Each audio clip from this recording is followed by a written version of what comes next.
ओम गणेशाय नमः। प्यारे भक्तों, आज आप सभी श्रवण करेंगे श्रावण मास गणेश चतुर्थी व्रत कथा। संकष्टी गणेश चतुर्थी व्रत प्रत्येक मास के कृष्णा पक्ष की चतुर्थी को किया जाता है।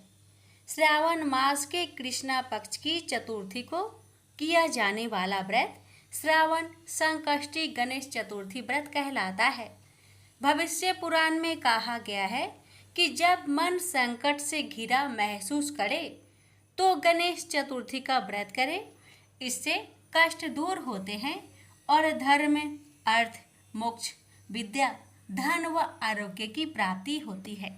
ऋषिगण पूछते हैं कि हे स्कंद कुमार, दरिद्रता, शोक, कुष्ठ आदि से विकलांग, शत्रुओं से संतप्त, राज्य से निष्कासित राज, सदैव दुखी रहने वाले, धनहीन, समस्त उपद्रव से पीड़ित, विद्याहीन, संतानहीन, घर से निष्कासित लोगों, रोगियों एवं अपने कल्याण की कामना करने वाले लोग को क्या उपाय करना चाहिए जिससे उनका कल्याण हो और उनके उपरोक्त कष्टों का निवारण हो।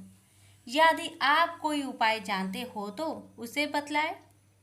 स्वामी कार्तिकेय जी ने कहा, हे ऋषियों, आपने जो प्रश्न किया है उसके निवारणार्थ मैं आप लोगों को एक शुभदायक फल बतलाता हूँ, उसे सुनिए।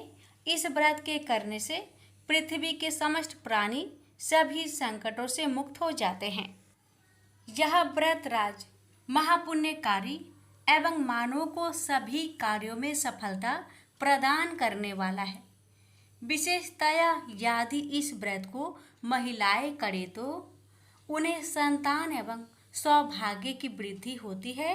इस व्रत को धर्मराज युधिष्ठिर ने किया था। पूर्व काल में राजच्युत होकर अपने भाइयों के साथ जब धर्मराज वन में चले गए थे तो उस वनवास काल में भगवान श्री कृष्ण ने उनसे कहा था।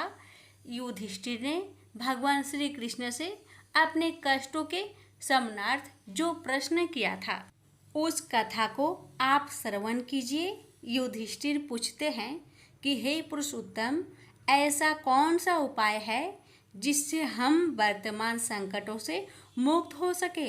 हे गदाधर, आप सर्वज्ञ हैं, हम लोगों को आगे अब किसी प्रकार का कष्ट न भुगतना पड़े, ऐसा उपाय बतलाइए।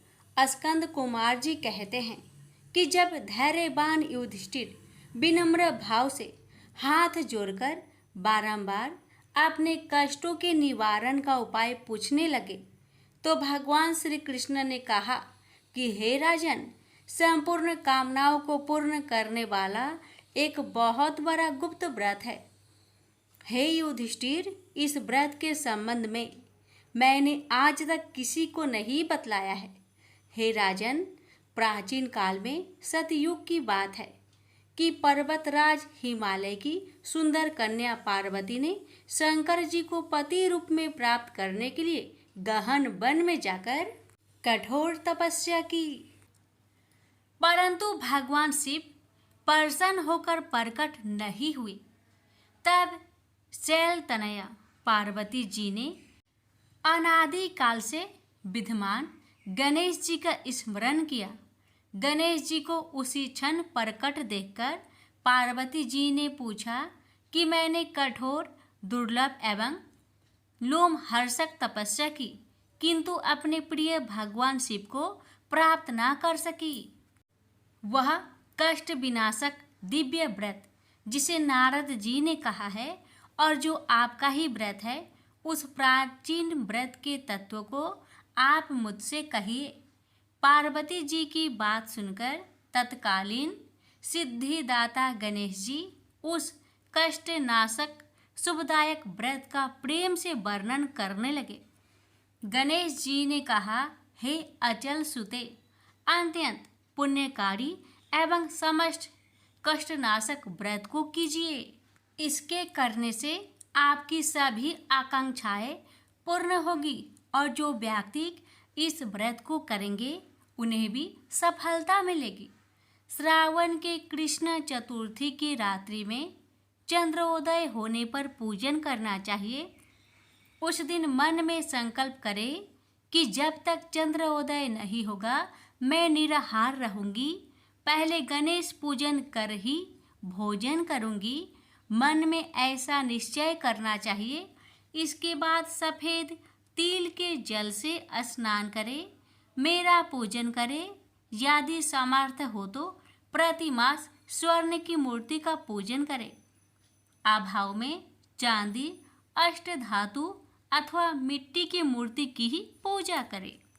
अपनी शक्ति के अनुसार सोने, चांदी, तांबे अथवा मिट्टी की कलश में जल भरकर उस पर गणेश जी की प्रतिमा स्थापित करें।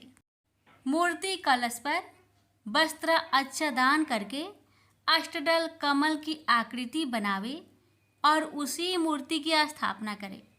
तत्पश्चात षोडशोपचार विधि से भक्तिपूर्वक पूजन करें।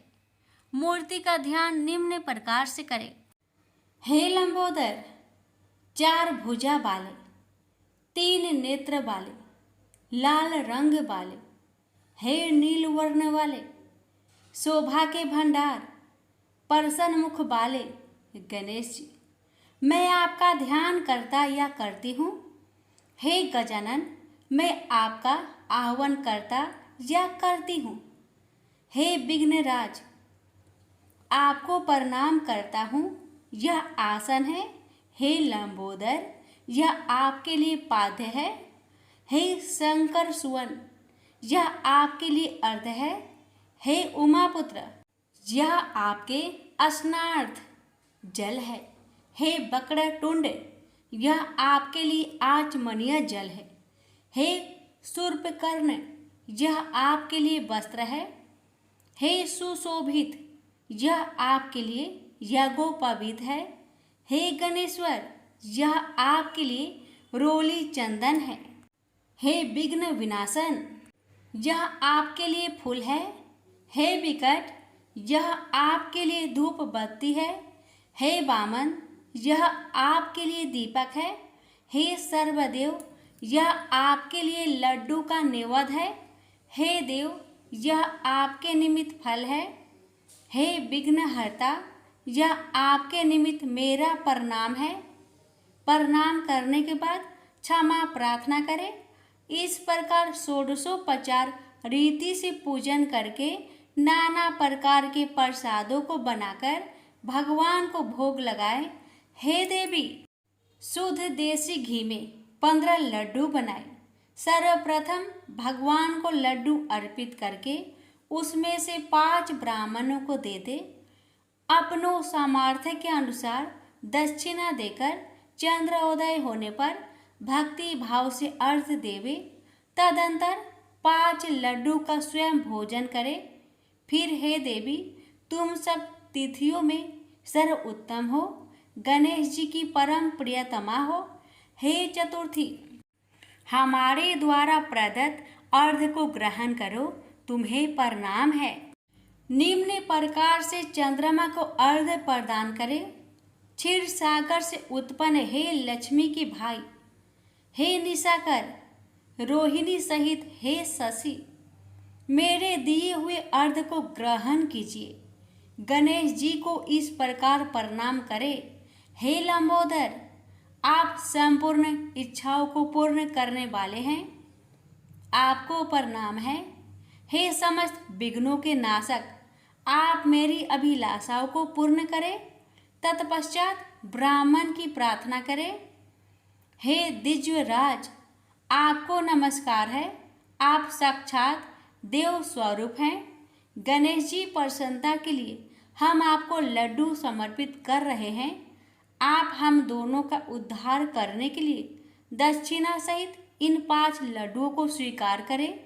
हम आपको नमस्कार करते हैं। इसके बाद ब्राह्मण भोजन कराकर गणेश जी से प्रार्थना करें। यदि इन सब कार्य करने को शक्ति ना हो तो अपने भाई बंधुओं के साथ दही एवं पूजन निवेदित पदार्थ का भोजन करें। प्रार्थना करके प्रतिमा का विसर्जन करें और अपने गुरु को अन्न वस्त्र आदि एवं दक्षिणा के साथ मूर्ति दे देवे। इस प्रकार से विसर्जन करें। हे देव में श्रेष्ठ गणेश जी, आप अपने स्थान को प्रस्थान कीजिए एवं इस व्रत पूजा के फल को दीजिए। हे सुमुखी, इस प्रकार जीवन भर गणेश चतुर्थी का व्रत करना चाहिए। यदि जन्म भर ना कर सके तो 21 वर्ष तक करें। यदि इतना करना भी संभव ना हो तो 1 वर्ष तक 12 महीने के व्रत को करें। यदि इतना भी ना कर सके तो वर्ष के 1 मास को अवश्य ही व्रत करें और श्रावण चतुर्थी को व्रत का उद्यापन करें। प्रेम से बोलिए गणेश महाराज की जय।